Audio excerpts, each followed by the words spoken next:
Hello बच्चों, क्या हाल चाल है आपका। आप क्लास 12 में हैं और अभी तक आपने कुछ भी नहीं पढ़ा, तो चिंता छोड़िए और जुड़िए हमारे साथ। आज मैं क्लास 12 फिजिक्स चैप्टर फर्स्ट का बोर्ड में संभावित सभी ऑब्जेक्टिव तथा कंसेप्ट डिस्कस करूंगा। तो चलिए प्रारंभ करते हैं। Question number first, the number of electrons that should be removed from an uncharged body to have charge of 1 coulomb। ऐसे क्वेश्चन आएगा तो आपको क्या करना है समझ लीजिए। सबसे पहले क्वांटाइजेशन का कंसेप्ट आपको पता होगा। Q इक्वल टू, क्वांटाइजेशन का कंसेप्ट क्या कहता है, Q equal to plus minus n into E. Q क्या है, किसी बॉडी में कितना चार्ज हम दे सकते हैं। किसी बॉडी को अगर चार्ज करेंगे तो उसमें कितना नंबर ऑफ इलेक्ट्रॉन्स निकालना है या ऐड करना है, इसके लिए आपको ये कंसेप्ट लगाना है Q equal to plus minus n into E. अब इसमें Q कितना दिया है 1 कूलम, तो Q के स्थान पे 1 कूलम डाल दीजिए 1। प्लस माइनस, प्लस किसके लिए होता है, अगर किसी बॉडी से इलेक्ट्रॉन रिमूव करते हैं तो वहाँ प्लस चार्ज जनरेट होगा, और किसी न्यूट्रल बॉडी में अगर इलेक्ट्रॉन ऐड करते हैं तो उसमें निगेटिव चार्ज जनरेट होता है, इसलिए प्लस माइनस। तो उसको अभी n का n और e क्या है, इलेक्ट्रॉन का चार्ज 1.6 गुना 10 के पावर माइनस 19। यहाँ से नंबर ऑफ इलेक्ट्रॉन्स 1/1.6 गुना 10 के पावर माइनस 19। इसको सॉल्व करेंगे तो आ जाएगा 6.25 गुना 10 के पावर 18 इलेक्ट्रॉन्स।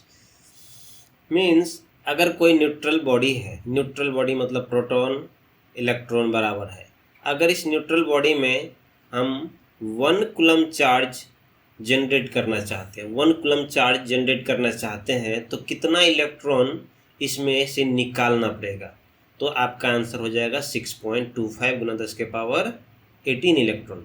यहीं पर पूछे 2 कूलम चार्ज जनरेट करने के लिए तो 2 गुना 6.25 गुना 10 के पावर 18 कर दीजिए। यहीं पर पूछे 3 कूलम चार्ज जनरेट करने के लिए कितना, तो 3 टाइम्स 6.25 गुना 10 के पावर 18 कर दीजिए। ऐसे आप बनाएंगे।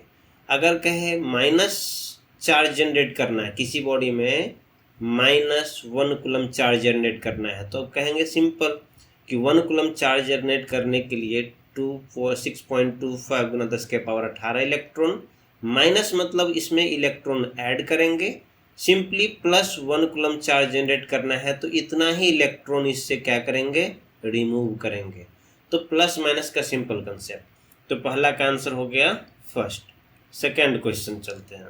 If A sphere of bad conductor is given charge, कोई बैड कंडक्टर है, किसी चालक, हिंदी में भी क्वेश्चन है, किसी चालक पदार्थ के गोले को आवेश देने पर क्या होगा।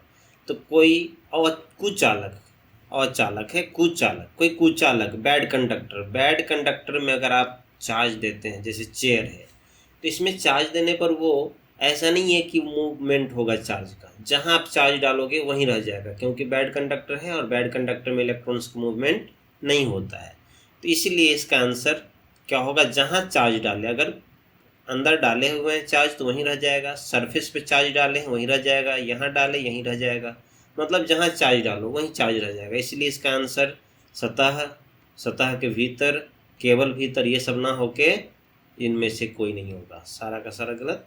Third question, when a body is charged mass. Simple सोचो, अगर कोई न्यूट्रल बॉडी है, न्यूट्रल बॉडी को अगर चार्ज करना है तो चार्ज तो 2 प्रकार का होता है। कौन कौन सा, चार्ज प्लस, चार्ज माइनस, 2 प्रकार का चार्ज। अब अगर प्लस चार्ज जनरेट करना है तो क्या करना होता है, प्लस चार्ज के लिए इलेक्ट्रॉन को रिमूव करना पड़ता है। अब रिमूव जब करोगे इलेक्ट्रॉन को निकालोगे, इसका मतलब इलेक्ट्रॉन का मास तो कम होगा, तो इलेक्ट्रॉन का मास कम हुआ, इसका मतलब उससे मास निकला, तो मास घटा। जबकि निगेटिव चार्ज जनरेट करने के लिए इलेक्ट्रॉन को ऐड करना पड़ता है। आप जानते हैं, मान लेते हैं ये हमारा पेन है, इसको पॉजिटिव चार्ज करना है, तो इसमें से क्या करना पड़ेगा, न्यूट्रल है तो इससे इलेक्ट्रॉन को निकालना पड़ा। निकालने का मतलब मास निकला, क्योंकि इलेक्ट्रॉन में मास होता है, तो मास निकला, तो मास निकलते ही इसमें जनरेट हो गया पॉजिटिव चार्ज, तो इसका मतलब मास कम हो गया, पॉजिटिव चार्ज बॉडी का मास कम हो गया न्यूट्रल बॉडी से। लेकिन जब इसको निगेटिवली चार्ज करना है तो इलेक्ट्रॉन ऐड करना पड़ेगा, और जो ही ऐड करेंगे तो इलेक्ट्रॉन बाहर से आया, बाहर से इलेक्ट्रॉन आएगा तो चार्ज के साथ मास भी लेके आएगा, और मास लेके आएगा इसका मतलब इसका मास बॉडी, इस बॉडी का मास क्या हो जाएगा, इंक्रीज कर जाएगा। तो इसलिए हम क्या बोलेंगे, इस केस में मास बढ़ भी सकता है और घट भी सकता है, दोनों ही आंसर करेक्ट होगा। Third question, the electric field intensity at infinite distance from an electric charge is. अब बताओ कोई चार्ज है, इस चार्ज से बहुत दूर इनफाइनाइट डिस्टेंस पे इलेक्ट्रिक फील्ड क्या होगा। तो इनफाइनाइट डिस्टेंस पे इलेक्ट्रिक फील्ड क्या होगा, जीरो, क्योंकि इलेक्ट्रिक फील्ड का एक सीमा होता है। इलेक्ट्रिक फील्ड का फॉर्मूला क्या होता है, तो इलेक्ट्रिक फील्ड पूछ रहा है किसी चार्ज से, तो इलेक्ट्रिक फील्ड का फॉर्मूला आप सभी को पता होगा, क्या होता है, Q/r²। अगर कोई चार्ज है और इस चार्ज से जैसे जैसे डिस्टेंस बढ़ाओगे ये r क्या होगा, बढ़ता जाएगा। अगर इसको आप इन्फिनाइट करेंगे तो समथिंग बट इन्फिनिटी क्या होता है, जीरो, तो इसका आंसर क्या हो जाएगा, जीरो। तो किसी अनंत दूरी पर आवेश के कारण विद्युत क्षेत्र की तीव्रता कितना होता है, zero. Third question, third question क्या है, पढ़िए एक बार।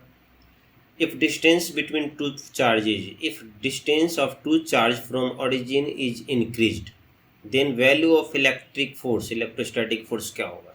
दो आवेश की मूल बिंदु से दूरी बढ़ा दिया जाए, कोई पॉइंट है, यहाँ से एक चार्ज यहाँ है, मान लेते हैं Q1 ये है और Q2 ये है, यहाँ से इसकी दूरी बढ़ा रहे हैं। इसकी दूरी बढ़ाने का मतलब इसको हम क्या कर दिए, यहाँ पर कर दिए और एक को यहाँ कर दिए।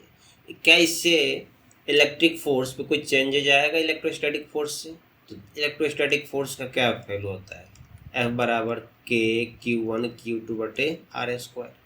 ये फोर्स किस पे निर्भर करता है, दोनों चार्ज के बीच की दूरी पे निर्भर करता है। ये जो डिस्टेंस है उस पे निर्भर करता है, ना कि किसी थर्ड पॉइंट से डिस्टेंस से। अब ये मेरे दोनों हथेली के में चार्ज है, तो इस दोनों के बीच की दूरी पे निर्भर करता है, ना कि आप बैठे हैं वहाँ से कितना डिस्टेंस है, उस पर निर्भर नहीं करता है। इसको बढ़ाएंगे फोर्स कम होगा, इसको कम करेंगे फोर्स बढ़ेगा, तो इस पे निर्भर करता है, किसी और चीज़ पे नहीं। तो इसीलिए इसका आंसर डी हो जाएगा। क्यों, इसके बाद है charge A and B attract each other, charge B and C attract each other, then A and C will be. A और B एक दूसरे को आकर्षित करता है। आकर्षित करने का मतलब क्या है, ये अनलाइक चार्ज है, एक प्लस दूसरा माइनस। मान लेते हैं A है प्लस B है माइनस।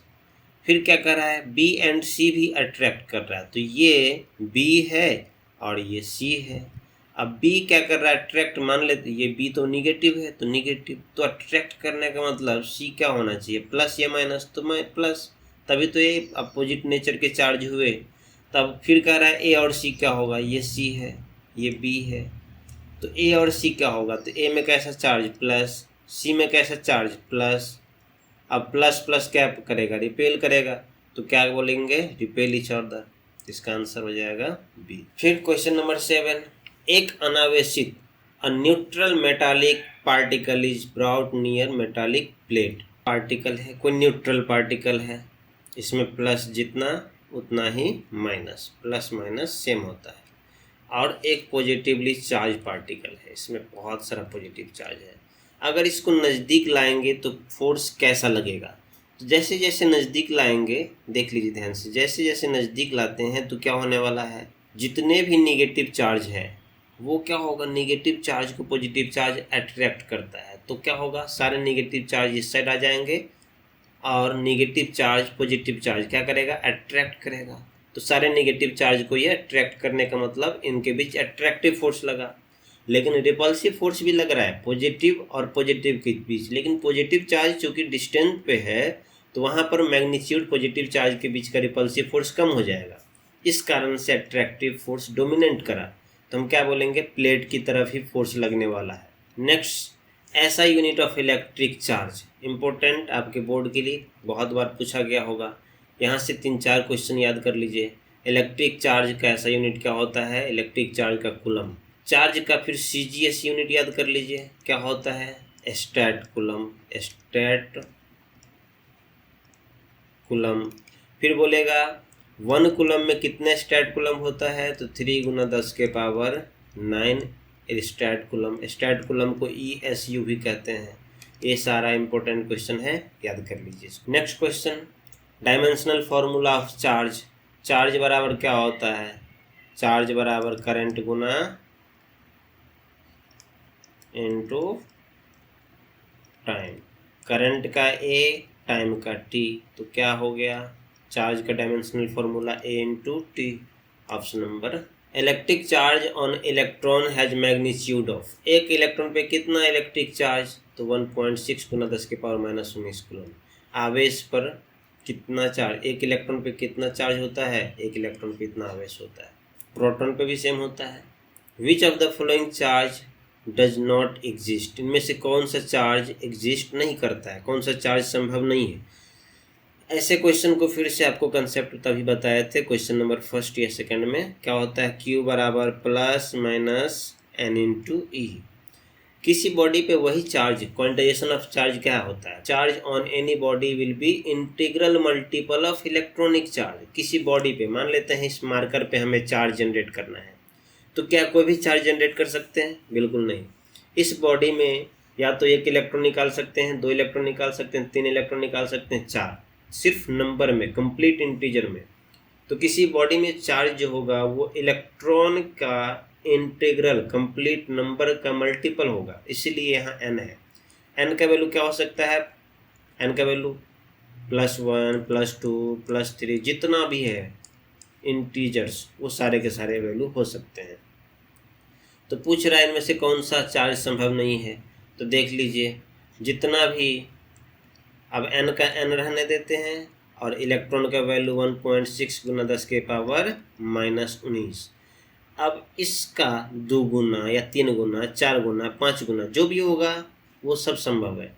अब 3.2 है तो 3.2, अगर Q का वैल्यू 3.2 गुना 10⁻⁻19 रखेंगे तो यहाँ से n का वैल्यू क्या आएगा? n का वैल्यू निकालिए, 3.2 गुना 10⁻⁻19 बटे 1.6 गुना 10⁻⁻19 कट गया, ये से ये कट गया, तो n का वैल्यू कितना मिला? 2, मतलब सही है ये भी। इसी तरीके से ये चेक करना है संभव है कि नहीं, तो Q का वैल्यू ये है, Q बराबर N इंटू ई। यहाँ से n निकालिए, कितना हो जाएगा n का वैल्यू? 6.4 गुना 10⁻⁻19 बट्टे ई 1.6 गुना 10⁻⁻19 कट गया 4। ये भी पॉसिबल है, ये भी पॉसिबल है। ये तो इलेक्ट्रॉन का चार्ज है, ये तो होगा ही, लेकिन इसको चेक कीजिए, चार्ज का वैल्यू कितना मिल गया आपको? Q बराबर 2.4 गुना 10⁻⁻19। आप सिंपल, मैं बता देता हूँ, जब भी चार्ज को चेक करना हो तो सिंपल Q बराबर plus minus N into E. अब यहाँ प्लस माइनस को हटाओ तो n बराबर निकाल लो Q बट्टे ई। अगर n का वैल्यू इंटीजर आ जाए तो इसका मतलब वो चार्ज सही है, इंटीजर नहीं आए इसका मतलब उस बॉडी पे वो चार्ज नहीं हो सकता। तो Q का वैल्यू कितना दिया था C में? वो 2.4 गुना 10⁻⁻19। इलेक्ट्रॉन का वैल्यू कितना है? 1.6 गुना 10⁻⁻19 कट गया। अब इसको काटेंगे तो 1.5 के आसपास आएगा। अब 1.5 बताओ, n का वैल्यू 1.5, मतलब किसी बॉडी से एक इलेक्ट्रॉन प्लस आधा इलेक्ट्रॉन, 1.5 इलेक्ट्रॉन निकालना है या ऐड करना है। कैसे हो पाएगा? मुश्किल है। आप कभी जाते हो पार्टी में और मिठाई खाते हो, एक मिठाई मिलता है या 2 मिठाई मिलता है, कभी तो आपको एक मिठाई प्लस कुछ तोड़ के नहीं देता है, कंप्लीट मिलता है। ऐसे ही किसी बॉडी से इलेक्ट्रॉन कंप्लीट आप ऐड निकाल सकते हो या ऐड कर सकते हो कभी भी। नेक्स्ट क्वेश्चन, तो इसका आंसर क्या हो जाएगा? C. Which of the following gives force between 2 charges at rest. 2 charge Q1 Q2 जो कि रेस्ट में है, इन दोनों के बीच लगने वाला फोर्स किस प्रिंसिपल से आता है? तो आपको तो पता होना चाहिए, कूलम्ब्स लॉ क्या करता है? 2 चार्ज के बीच लगने वाला फोर्स ही देता है। क्या है कूलम्ब्स लॉ, एक बार बताओ। मान लो Q1 Q2 2 चार्ज है, दोनों के चार्ज के बीच का डिस्टेंस r है, तो कितना फोर्स लगेगा? K Q1 Q2 बटे r स्क्वायर। यहीं पर आपको वेक्टर फॉर्म में भी फोर्स पूछता है, तो वेक्टर फॉर्म के लिए सिंपल F12 कर दो, K Q1 Q2 बटे R12 का स्क्वायर, यूनिट वेक्टर से मल्टीप्लाई कर देना है। ये वेक्टर फॉर्म है। इसके और भी फॉर्म है जो कि सब्जेक्टिव क्लास होगा तो उसमें बताया जाएगा कंप्लीट डिटेल्स में। फिर है दो आवेशों के बीच की दूरी दुगुनी करने पर उनके बीच का बल क्या होगा। If distance between two charge particle is doubled, force बराबर क्या होता है Q1 Q2 बटे R²। अगर डिस्टेंस को दो गुना कर दें तो दो गुना कीजिए, देखिए क्या होने वाला है। दो गुना करते हैं, पहले R² लेते हैं तो फोर्स F हो, फिर R/2 लेते हैं, दो गुना 2R लेते हैं तो क्या हो जाएगा फोर्स, मान लेते हैं इसको F1, तो F2 कितना हो जाएगा Q1 Q2 बटे दो गुना कीजिए 2R²। अब इसको सॉल्व करेंगे तो Q1 Q2 बटे 2R² मतलब 4R²। अब देखो Q1 Q2 बटे R² को आप F1 बोले हो, मतलब Q1 Q2 बटे इतने को हम क्या बोल रहे हैं F1। इसका मतलब F2 क्या हो गया, F2 बराबर हो गया यहाँ पर क्या है F1 बटे 4, क्या हो जाएगा चौथाई हो जाएगा, become 1/4। Question number 14। Next question, the force between two charge each of magnitude 1 coulomb separated by 1 metre in air is. अब क्या कह रहा है, दो चार्ज है, मान लेते हैं एक बॉडी पे चार्ज है Q1 और दूसरे बॉडी पे चार्ज Q1 नहीं दिया हुआ है, 1 कूलम चार्ज। इस पे कितना है 1 कूलम चार्ज, इस पे भी 1 कूलम चार्ज है, और इन दोनों के बीच का डिस्टेंस भी 1 मीटर है। तो इन दोनों के बीच कितना फोर्स लग रहा होगा, सेम फोर्स, इसको मतलब रिपल्सिव फोर्स लगेगा। तो फोर्स का फॉर्मूला तो आपको पता है Q1 Q2 बटे R²। अब K कितना होता है, कूलम्स कांस्टेंट 9 गुना 10 के पावर 9। Q1 कितना 1 कूलम, Q2 कितना 1 कूलम, डिस्टेंस कितना 1 मीटर, हो जाएगा आंसर 9 गुना 10 के पावर 9 न्यूटन, फोर्स का यूनिट न्यूटन। तो यहाँ से आंसर आपका सी हो गया। 1 मीटर की दूरी पर स्थित समान आवेशों के बीच कितना फोर्स लग रहा है। परमिटिविटी ऑफ फ्री स्पेस सबको याद होना चाहिए, नहीं याद है तो भी याद करो। तो इसका आंसर हो जाएगा 8.85 गुना 10 के पावर -12 Fm के पावर -2। नेक्स्ट क्वेश्चन, ये भी इम्पोर्टेंट, जितने भी क्वेश्चन बता रहे हैं सारे के सारे बहुत इंपॉर्टेंट है। सब्जेक्टिव भी बताएंगे, ऑब्जेक्टिव से हम लोग इनिशिएट किए हैं। अगला क्वेश्चन है 1/4 पाई एप्सिलॉन नॉट। आपको ये कहाँ से आया आपको पता होना चाहिए। आप जब पढ़ते हैं कूलम्स लॉ तो F बराबर क्या होता है Q1 Q2 बाई R²। अब K को ही हम लोग लिखते हैं, K को क्या लिखते हैं 1/4 pi epsilon not Q1 Q2 बटे R²। अभी K का वैल्यू कितना लिखे थे 9 गुना 10 के पावर 9, तो वही K का वैल्यू तो नीचे लिखा हुआ है 1/4 पाई एप्सिलॉन नॉट। इसका वैल्यू क्या हो जाएगा 9 गुना 10 के पावर 9 न्यूटन मीटर स्क्वायर पर कूलम स्क्वायर। एप्सिलॉन आर क्या होता है, रिलेटिव परमिटिविटी पूछ रहा है, तो आपको पता होना चाहिए रिलेटिव परमिटिविटी क्या होता है। तो किसी मीडियम का परमिटिविटी बराबर epsilon naught into epsilon r होता है, इसको याद रखिएगा। ये है permittivity of any medium, permittivity of free space means air vacuum, और ये है रिलेटिव परमिटिविटी। तो रिलेटिव परमिटिविटी बराबर क्या हो गया परमिटिविटी बटे एप्सिलॉन नॉट। ये next question, the force acting on test charge Q0 rest in electric field. बहुत इंपॉर्टेंट, किसी इलेक्ट्रिक फील्ड में कोई चार्ज Q0 रखा हुआ है, तो उसमें ये क्वेश्चन है किसी इलेक्ट्रिक फील्ड, मान लेते हैं कोई इलेक्ट्रिक फील्ड है, इस इलेक्ट्रिक फील्ड में कोई चार्ज Q0 पर कितना फोर्स लग रहा है F। तो आपको पता करना है इलेक्ट्रिक फील्ड का इंटेंसिटी कितना होगा। तो सिंपल सा इलेक्ट्रिक फोर्स, जिसको याद नहीं है याद करो, फोर्स बराबर चार्ज गुना इलेक्ट्रिक फील्ड, इलेक्ट्रिक फोर्स बराबर चार्ज गुना इलेक्ट्रिक फील्ड। यहाँ से आप समझ लीजिए, यहाँ से हमें क्या निकालना है इलेक्ट्रिक फील्ड, तो इलेक्ट्रिक फील्ड बराबर क्या हो जाएगा इलेक्ट्रिक फोर्स बटे चार्ज। तो इसको याद ही कर लीजिए, इलेक्ट्रिक फोर्स बराबर चार्ज गुना इलेक्ट्रिक फील्ड। इलेक्ट्रिक फील्ड दिया हो चार्ज दिया हो तो इलेक्ट्रिक फोर्स आप निकाल सकते हो। तो इलेक्ट्रिक फील्ड क्या हो गया यहाँ पर ऑप्शन नंबर फर्स्ट, फोर्स बटे Q0। हिंदी मीडियम, किसी विद्युत क्षेत्र में किसी बिंदु पर स्थित परीक्षण आवेश टेस्ट चार्ज पर विद्युत बल F लग रहा हो तो उस बिंदु पर विद्युत क्षेत्र की तीव्रता कितना होगा। क्वेश्चन पढ़िए, आप लोग भी पढ़िए। The unit of electric field intensity है। अरे इलेक्ट्रिक फील्ड इंटेंसिटी का यूनिट पूछ रहा है, तो क्या हो जाएगा? इलेक्ट्रिक फील्ड बराबर क्या होता है? इलेक्ट्रिक फोर्स बटे चार्ज। तो इलेक्ट्रिक फोर्स का यूनिट न्यूटन, चार्ज का कूलम, तो न्यूटन पर coulomb. Dimensional formula of electric field intensity, अभी फिर से बताए, इलेक्ट्रिक फील्ड बराबर क्या होता है? इलेक्ट्रिक फोर्स बटे चार्ज। जिसको इलेक्ट्रिक फोर्स या फोर्स का डायमेंशन नहीं पता है, अभी याद कीजिए, mL t के पावर -2 बटे चार्ज का क्या बताए थे? AT। यहाँ से इलेक्ट्रिक फील्ड का डायमेंशनल फॉर्मूला आप निकालिए, mL t के पावर -2 ये था, और एक नीचे से गया तो -3 a के पावर -1। ये डायमेंशनल फॉर्मूला हो गया इलेक्ट्रिक फील्ड का। कौन सा मैच कर रहा है? mL t के पावर -3 a के पावर -1। ऑप्शन नंबर बी विद्युत क्षेत्र की तीव्रता का विमेय सूत्र। If the uniform electric field E the force on charge Q placed. अरे इलेक्ट्रिक फील्ड दिया हुआ है, चार्ज पे फोर्स पूछ रहा है। फोर्स कितनी बार बताऊं मैं? फोर्स बराबर चार्ज गुना इलेक्ट्रिक फील्ड। अब चार्ज कितना? Q, इलेक्ट्रिक फील्ड E, तो option number first answer correct. The dimensional formula of electric field intensity at Q। Electric field का डायमेंशनल, इलेक्ट्रिक फील्ड का फॉर्मूला पूछ रहा है। क्या होता है इलेक्ट्रिक फील्ड का फॉर्मूला? KQ बटे R²। किसी चार्ज Q से R डिस्टेंस पर इलेक्ट्रिक फील्ड कितना होगा? KQ बटे R²। अब K का वैल्यू लिखा है 1/4πε0, तो 1/4πε0 लिख देते हैं, Q बटे R²। अब देखो Q का मैग्नीट्यूड दे देते हैं हम भी, तो कौन सा ऑप्शन सी हो जाएगा? नीचे में R² होना चाहिए, ऑप्शन नंबर बी। किसी बिंदु आवेश Q से R दूरी पर विद्युत क्षेत्र की तीव्रता का क्या फॉर्मूला आ गया?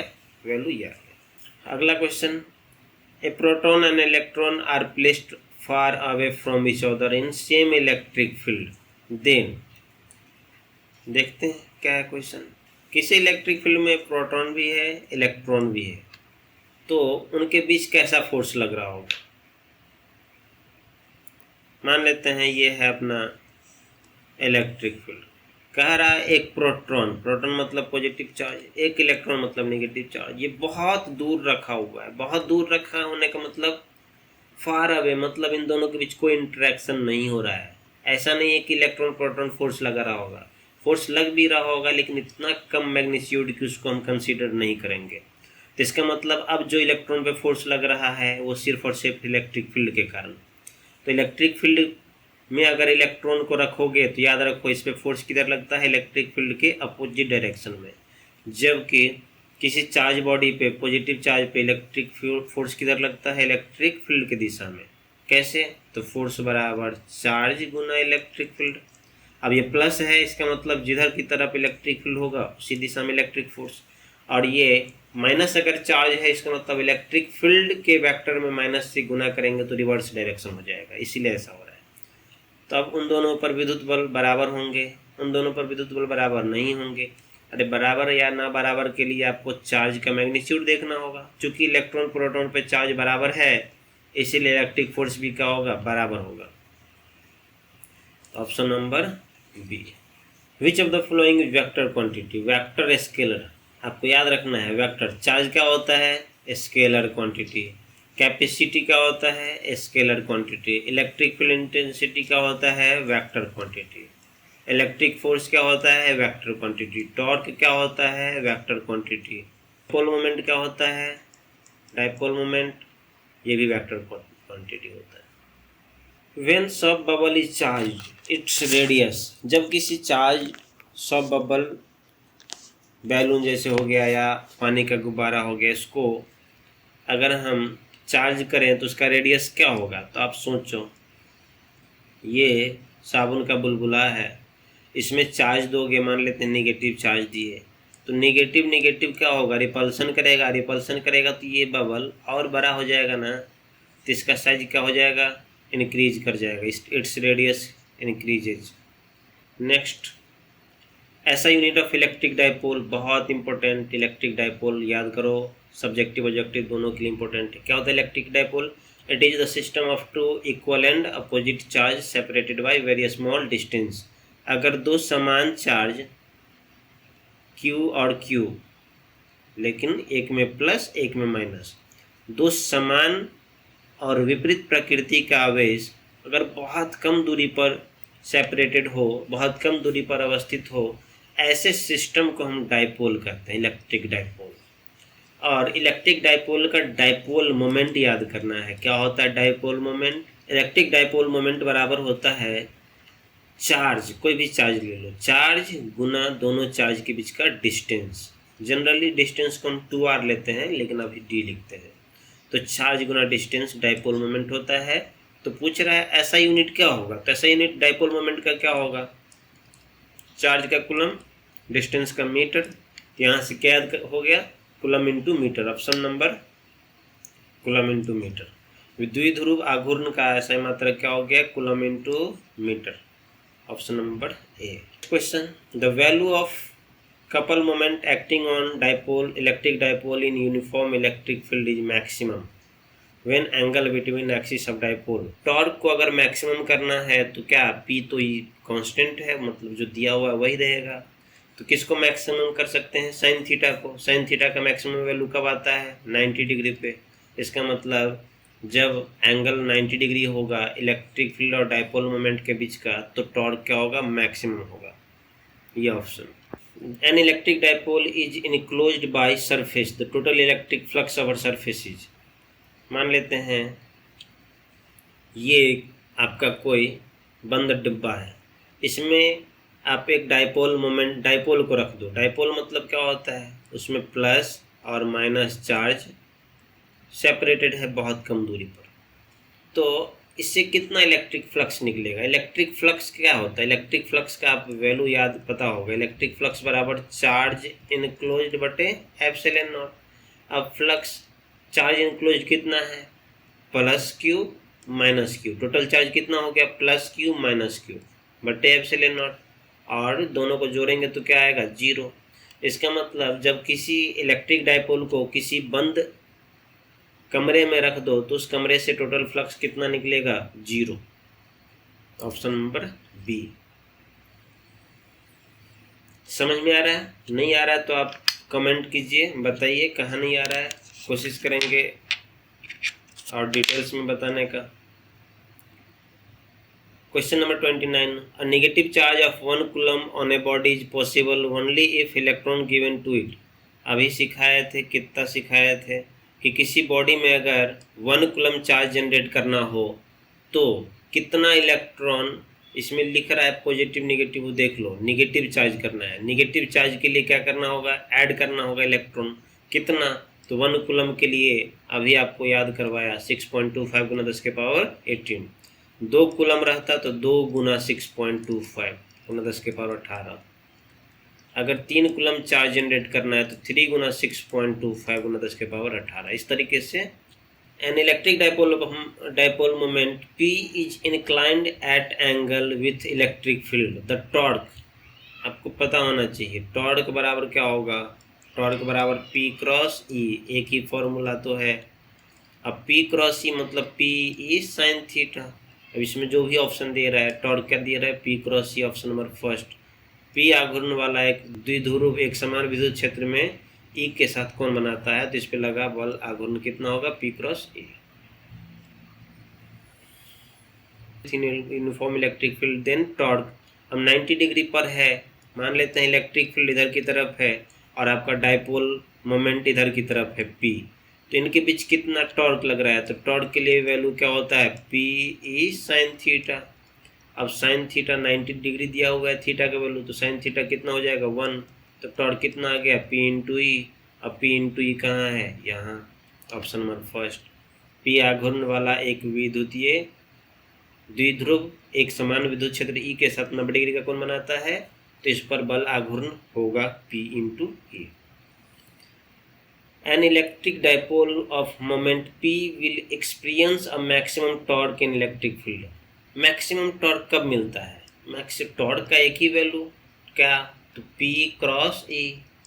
अब टॉर्क बराबर P क्रॉस E। अब टॉर्क को मैक्सिमम करना है, P क्रॉस E को क्या लिखेंगे? P ई साइन थीटा। अब टॉर्क को मैक्सिमम कर सकते हैं कब? जब साइन थीटा का वैल्यू मैक्सिमम हो। साइन थीटा का वैल्यू मैक्सिमम कितना होता है? 90 डिग्री पर। 90 डिग्री थीटा का मान, इसका आंसर कितना हो जाएगा, बी। दो विद्युत क्षेत्र रेखाएं एक दूसरे को किस कोण पर काटती है? अब बताओ, दो इलेक्ट्रिक फील्ड क्या कभी काटती है? नहीं काटती है। अगर काटेगी, अब 2 नंबर में पूछता है कि why two electric field lines never cross each other, direction of electric field at that point. मान लो इलेक्ट्रिक फील्ड है ये दोनों और ये कट कर दिया, तो जानते हैं कि इलेक्ट्रिक फील्ड लाइन्स के किसी पॉइंट पर अगर आप टेंजेंट ड्रॉ करोगे तो टेंजेंट इलेक्ट्रिक फील्ड की दिशा को बताएगा। तो यहाँ पर देखो, 2 दिशा में इलेक्ट्रिक फील्ड हो गया, किधर किधर, एक इधर हो गया और एक इधर टेंजेंट ड्रॉ किए। कलर चेंज कर देते हैं, इधर एक इलेक्ट्रिक फील्ड का डायरेक्शन, एक इधर, तो यहाँ पर क्या हो गया, 2 डायरेक्शन मिल गया। तो अगर पूछे कि why two electric field lines never cross each other, then क्या लिखेंगे हम answer, when if two electric field lines cross each other then we get 2 direction of electric field at one point which is not possible, ऐसे लिखेंगे। Subjective करवाऊंगा, तो यहाँ पर option number. चलिए अगला क्वेश्चन है, the quantum electric charge in ESU, quantum of electric charge in ESU, ये हो जाएगा। Electric field is, electric field क्या होता है, स्थिर विद्युत क्षेत्र क्या होता है, विद्युत बल या विद्युत क्षेत्र दोनों ही कंजर्वेटिव होता है। कंजर्वेटिव फोर्स, कंजर्वेटिव क्या होता है ये आपको पता होना चाहिए, नॉन कंजर्वेटिव क्या होता है। कंजर्वेटिव वैसे प्रॉपर्टी होता है जिसमें एक क्लोज लूप में टोटल वर्क डन का वैल्यू क्या मिलता है, 0, वैसे कंजर्वेटिव होता है। जैसे इलेक्ट्रिक फील्ड हो गया, ग्रेविटेशनल फील्ड हो गया, ये सारे के सारे कंजर्वेटिव फील्ड होते हैं। इलेक्ट्रिक फोर्स, ग्रेविटेशनल फोर्स, ये भी कंजर्वेटिव होता है। 2 identical sphere A and B, A is given positive charge plus Q charge and B is given minus Q charge. अब 2 बॉडी है, मान लेते हैं 2 बॉडी है, एक बॉडी ये है, इसके अंदर मैं कलर भी डाल देता हूँ, और एक ऐसा ही एक और है, इसका मैं कॉपी कर लेता हूँ। 2 बॉडी, सेम बॉडी हो गया, दोनों न्यूट्रल है इनिशियली। अब क्या हुआ, इस एक में हमने पॉजिटिव चार्ज दिया, इसमें पॉजिटिव चार्ज दी। पॉजिटिव कैसे देते हैं आपको पता होना चाहिए। पॉजिटिव के लिए क्या करना होता है, इलेक्ट्रॉन को बाहर निकालना होता है, तब इस पर पॉजिटिव चार्ज आ जाएगा, प्रोटॉन नहीं निकलता है। और इस पर निगेटिव चार्ज देना है, तो निगेटिव के लिए इलेक्ट्रॉन को क्या करना पड़ेगा, ऐड करना पड़ेगा। तो इसमें इलेक्ट्रॉन ऐड हो रहा है, नेगेटिव चार्ज के लिए इलेक्ट्रॉन ऐड हो रहा है। इसका मतलब इलेक्ट्रॉन जब जुड़ेगा तो इसका मतलब उसका मास क्या हो जाएगा, बढ़ जाएगा। तो इसका मतलब B का मास क्या हो गया, बढ़ गया, B का द्रव्यमान बढ़ेगा। और ए में क्या किए, इलेक्ट्रॉन निकालने से पॉजिटिव चार्ज आया, इसका मतलब A का मास क्या हो जाएगा, घटेगा। तो आंसर बताइए, यहाँ लिखा हुआ A का मास बढ़ जाएगा, गलत है। इसमें लिखा है B का द्रव्यमान बढ़ जाएगा, सही है। द्रव्यमान पे कोई प्रभाव नहीं पड़ेगा, गलत है। Option number B correct answer. Specific charge of electron, specific charge क्या होता है, स्पेसिफिक चार्ज बराबर स्पेसिफिक चार्ज बराबर चार्ज बटे मास। अब चार्ज कितना है, तो स्पेसिफिक चार्ज क्या हो गया, चार्ज बटे मास। चार्ज का वैल्यू बताइए, 1.6 गुना 10 के पावर -19। मास का वैल्यू बताइए, मास का वैल्यू, इलेक्ट्रॉन का मास कितना होता है, 9.1 गुना 10 के पावर -31। इसको सॉल्व करेंगे तो क्या आ जाएगा, -31 नीचे है, ऊपर जाएगा, +31 आ जाएगा। +31 को सॉल्व करेंगे तो ऑप्शन नंबर आपका A आ जाएगा। क्वेश्चन नंबर 38, dy किसका यूनिट है, इलेक्ट्रिक डाइपोल मोमेंट जो आप पढ़े थे, इन दोनों का जो डाइपोल मोमेंट होता है p बराबर क्या होता है, चार्ज गुना डिस्टेंस। इसी डाइपोल मोमेंट का जो यूनिट होता है वो dy होता है। Next question, the intensity of electric field at any point on surface of charge conductor. ये चार्ज है, ये बॉडी चार्ज है। कौन से चार्ज, कोई भी चार्ज मान लीजिए, प्लस चार्ज है। अगर इसमें प्लस चार्ज है, सारे के सारे कंडक्टर है, तो कहाँ जाएगा, सरफेस पर जाएगा, अपने आप सरफेस पर जाएगा।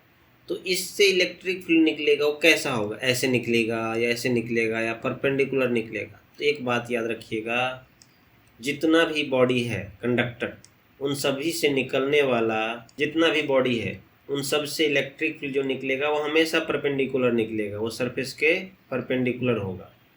यही है, इसका आंसर क्या हो जाएगा? Perpendicular to surface. 1 coulomb charge is, 1 coulomb charge में कितना ESU मैंने बताया अभी। 1 कूलम चार्ज बराबर 3 गुना 10 के पावर 9। अब कहीं 3 है, एक्चुअली में 2.99 होता है, तो ऑप्शन नंबर क्या आ जाएगा? A. The charge on body is written as Q बराबर N इंटू ई, ऐसे लिखा हुआ, इसका मतलब बताइए। तो आपको पूछ रहा है N का वैल्यू क्या क्या हो सकता है, तभी मैंने बताया है N का वैल्यू क्या हो सकता है? इंटीजर हो सकता है, कंप्लीट इंटीजर। तो इसमें इंटीजर खोजिए कौन कौन सा है। इंटीजर जरूरी नहीं है कि यहाँ प्लस ही हो या माइनस ही हो, यहाँ पर प्लस माइनस दोनों लिखे थे तो प्लस माइनस नंबर के साथ इंक्लूड कर दिया। Option number B correct answer. The magnitude of charge on any substance can not be less than, किसी बॉडी पे आवेश की न्यूनतम मात्रा किससे कम नहीं हो सकता है। तो किसी बॉडी में आवेश आप जानते हैं 1 इलेक्ट्रॉन से कम नहीं हो सकता है, तो 1 इलेक्ट्रॉन मतलब 1.6 × 10 के power -19। Option number A. The body when a body becomes negatively charged its mass, आपको कितनी बार बताया, अगर नेगेटिव चार्ज जनरेट करना है तो नेगेटिव चार्ज के लिए क्या करना पड़ता है? इलेक्ट्रॉन को ऐड करना पड़ता है। अब ऐड करते हैं इलेक्ट्रॉन को तो इसका मतलब उसका मास क्या होगा? बढ़ेगा। विल इंक्रीज और डिक्रीज, तो क्या डिक्रीज में टिक नहीं लगाना, इंक्रीज बढ़ता है। The cause of charging of body, किसी बॉडी से चार्जिंग का कारण, अब कोई बॉडी है इसको चार्ज करना है तो चार्ज करेंगे तो क्या करना, कौन निकलता है इससे? बॉडी से इलेक्ट्रॉन का ट्रांसफर होता है, प्रोटॉन का ट्रांसफर नहीं होता है। तो चार्ज का कारण क्या है? पॉजिटिव चार्ज होने का कारण इलेक्ट्रॉन का बाहर निकलना, नेगेटिव चार्ज होने का कारण इलेक्ट्रॉन का ऐड होना। तो सिर्फ इलेक्ट्रॉन तो ट्रांसफर हो रहा है, प्रोटॉन तो नहीं हो रहा है। इसका मतलब ट्रांसफर ऑफ क्या हो जाएगा? प्रोटॉन या इलेक्ट्रॉन बताओ। तो इलेक्ट्रॉन का ट्रांसफर चार्ज का कारण होता है। डायमेंशनल फॉर्मूला इलेक्ट्रिक फील्ड का बताया अभी कुछ देर पहले, देख लो। MLT के पावर -3 A के power -1। Option number A. Okay, thank you. आज इतना ही रखते हैं, सारे एक और पार्ट आएगा इलेक्ट्रिक चार्ज इलेक्ट्रिक फील्ड का, जो भी ऑब्जेक्टिव है कंप्लीट हो जाएगा। साथ में मैं सब्जेक्टिव का भी लेकर आ रहा हूँ, सब्जेक्टिव थियोरेटिकल करके मैं एक एक पॉइंट को डिस्कस करूँगा और पूरा कंप्लीट हो जाएगा। बोर्ड का जितना भी कंसेप्ट है सब आ जाएगा, एक भी क्वेश्चन आपका बाहर नहीं जाने वाला है इससे। तो आप बने रहिए, सब्सक्राइब भी कर दीजिए तभी तो आपको नोटिफिकेशन मिलेगा, और बेल आइकन को भी प्रेस कर दीजिएगा ताकि आपको नोटिफिकेशन हर वीडियो अपलोड के साथ आ जाए और 95+ स्कोर आप हर स्टूडेंट करो फिजिक्स में।